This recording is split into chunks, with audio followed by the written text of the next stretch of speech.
देवी विसर्जनाच्या दिवशी आमच्यासोबत असं काही होऊ शकते याचा तर मला अंदाज बी नव्हता. गोष्ट अशी होती, मी सकाळी उठून जसं बाहेर येऊन पाहतो तसेच आपल्या पोट्ट्यांपाशी ट्रॉलीज वडत आणल ती, आणि याच्यावर पहा आपले वायल बॉडी बिल्डर.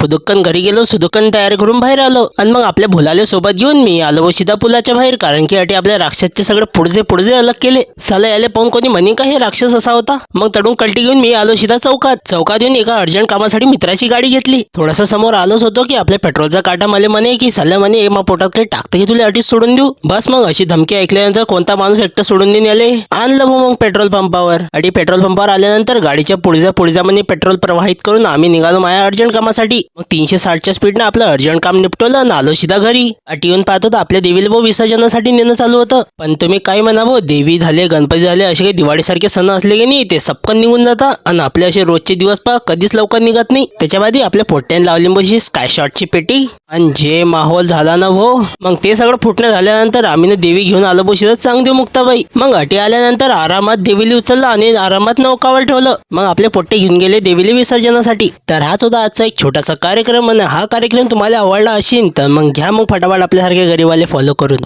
आणि जाता कमेंटमध्ये सांगून जाता की तुमची देवी तुम्ही ना कुठे विसर्जन केली. चला तर भावना भेटूया असे एखाद्या नवीन ब्लॉग मध्ये. तोपर्यंतसाठी जय श्रीराम.